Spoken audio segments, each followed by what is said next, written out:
The average age of a farmer in Ghana is 60.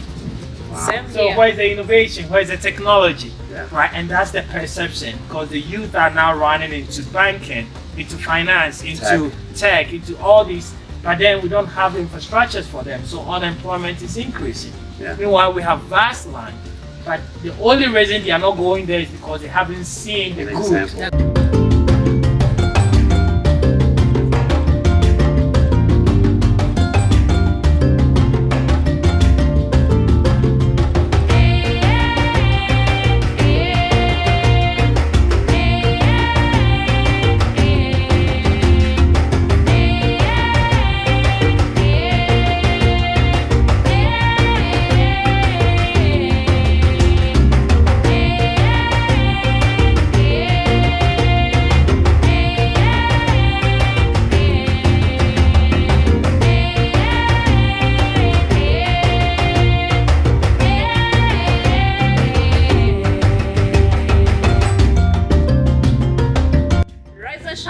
Value Farm family, welcome back to another episode.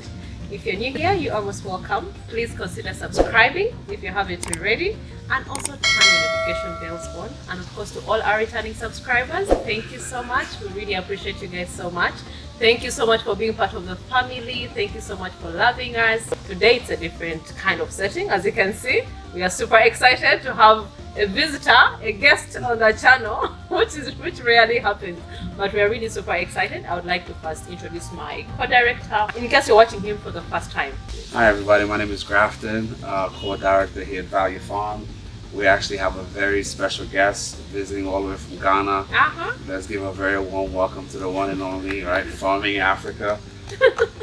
He's here in the house. We're very happy to be here. We're big fans of the content he creates, of course.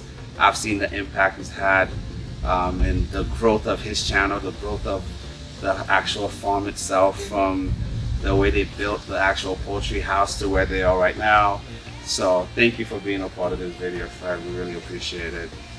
So what I wanted to ask you, right, when you decided to actually start your farm, why was that aha moment for you, right? Like when did you know that you wanted to actually really truly get involved in farming to this degree? If you're born in Africa, in communities that I know in Ghana, you're either born in a fishing community or in a farming community. I was lucky to be born in a farming community. My family were farmers. But just like most of you watching us, the goal is to escape that. Yeah. You know, you don't want to be in that kind of farming where you wake up early morning, work hours to farm and so on. So I escaped it, you know, and had the opportunity to travel, get educated, work in the corporate environment. But my path led me to education, and the aha moment came when I realized the cost of actually meat in Ghana. Wow. And I realized how expensive it was, and the fact that kids, even in the school, are not getting enough protein. So right there, I started thinking about agriculture and how I can feed my school as part of its sustainability model. Wow. So that is how the farming actually started. That's amazing, Yeah. man. Wow, the farm started. I think that started in 2019. 2019. COVID time. In COVID time. And how did you manage the whole situation? It was actually to my advantage, because my wife wouldn't be happy to hear this, but I had just moved from the US to Ghana in February 28th. I was supposed to come for just 2 weeks and go back and meet my wife. When I was living in the US, it was only 3 people that I had COVID. So I came, and in a matter of 2 weeks, COVID was everywhere. I couldn't travel. So I was locked in the village with my school. School got shut down. I had this idea of solving this problem. I was like, maybe this is the time for me to start the farm, so that when school come back in session, they will have food. So to me, I thought COVID was gonna be a few months, and then, you know, school will be back, I will have eggs and blah, blah, blah. And it didn't. And I kept on getting into it and learning, doing more research and so on, and just building on the farm. So I was actually physically present to be able to build it from the scratch and manage it from there. That's amazing. Yeah. Wow. You know what? It's one of those things where, you know, there's a saying back home, and I'm sure you've heard it too. God never gives you more than you can handle, right? Yeah. So you wanted to solve one gap in the market, Yeah. and then of course COVID gave you that opportunity Yeah. to now we're actually coming out of that whole pandemic. Yeah. How do you see that changing the way you're currently doing business with the farm now? Yeah. I think the solution or my intentions have changed. So I went into farming wanting to feed a school. And the more I learned, I realized there's no content out there. And I also felt like, once somebody actually came to my farm with my mom, a laborer, and asked my mom, is your son cursed or what? And my mom is like, what? It's like, wow. Your son is one of like the successful people in this whole community. He's traveled more than anyone in this community. Yes. And he, after all that, he comes back here and he's doing this work with us. Is it like that? And that was his honest, straightforward question. Wow. And I was like, the perception about agriculture needs to change. Yeah, true. Right. There needs to be more visibility into what we can do with agriculture. And to me, that's why it kept me going. I was like, how do I create more content? How do I expose people to the possibility of what we can do with agriculture? That is incredible. Yeah. Tina? What are you doing exactly at the farm? Because someone out there may be wondering, what type of farming are you doing currently? Yeah. Yes. So, what am I doing at my farm? When I think about Africa, Ghana, I just feel like the opportunity exists, but we're also so far away that for me to actually be sure of what I'm doing would take me years. And I'm telling you this from honest truth. I might not be the profit benefactor of my farm, but what I'm doing is try to learn, document, put processes in place, pave the way for my next generation. So what I'm currently doing is testing, documenting, learning, putting content out there for people to know, right? And then hopefully in the next 5-10 years, I'll be able to have a grasp of what is actually working, what is needed, what is conducive, what is actually possible, what are the learnings, and be able to now take it to the next level. So if you ask me what I'm doing, I'm experimenting. I'm testing like hydrogen with chlorine and whatever that is going on there. That is what I'm doing. So at the moment, I started with cattle farming and then moved to pottery and then went into pig, but I didn't complete that project, so that's still pending. And then now doing goats. So I'm importing goats from South Africa into Ghana, and it's been a huge learning for the past about 3 months. That is not the end. I've also dug a couple of fish ponds that I'm going to go into that.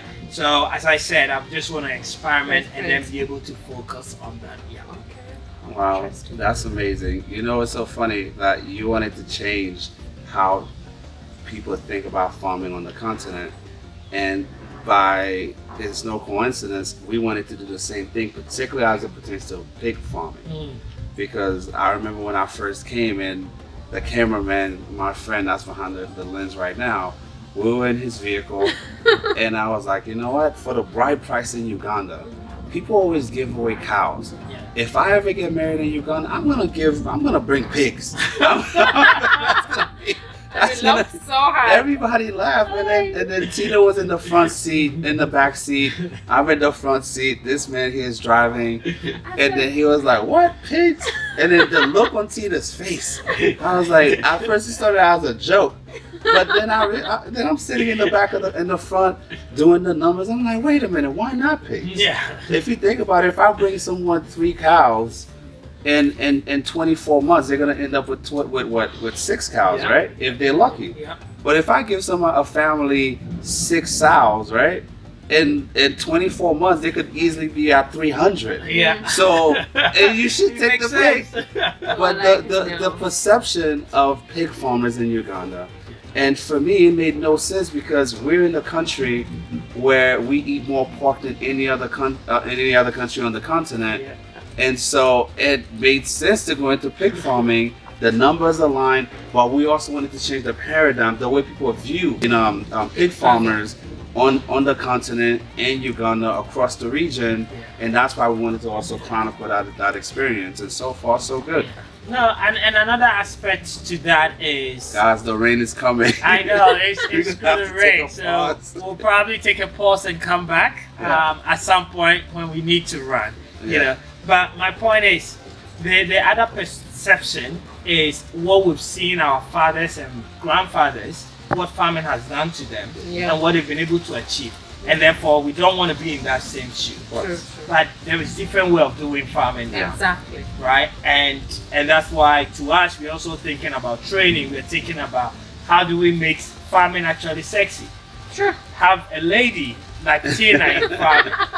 True. Right? You don't get that. The average age of a farmer in Ghana is 60. Same So here. where's the innovation? Where's the technology? Yeah. Right? And that's the perception, because the youth are now running into banking, into finance, into tech, into all these, but then we don't have the infrastructures for them, so unemployment is increasing. Yeah. Meanwhile, we have vast land, but the only reason they are not going there is because they haven't seen the An good example. Yeah. out of it. Right? So I hope what you guys are doing and what we are doing will change that.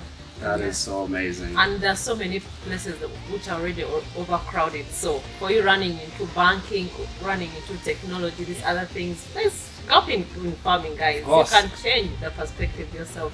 And of course, you can also make it even modern, because what we are trying to do, we are trying to improve, use modern technology that we have available to improve on what our grandfathers used to use before. So it is something that you need to improve as well by yourself as a farmer out there.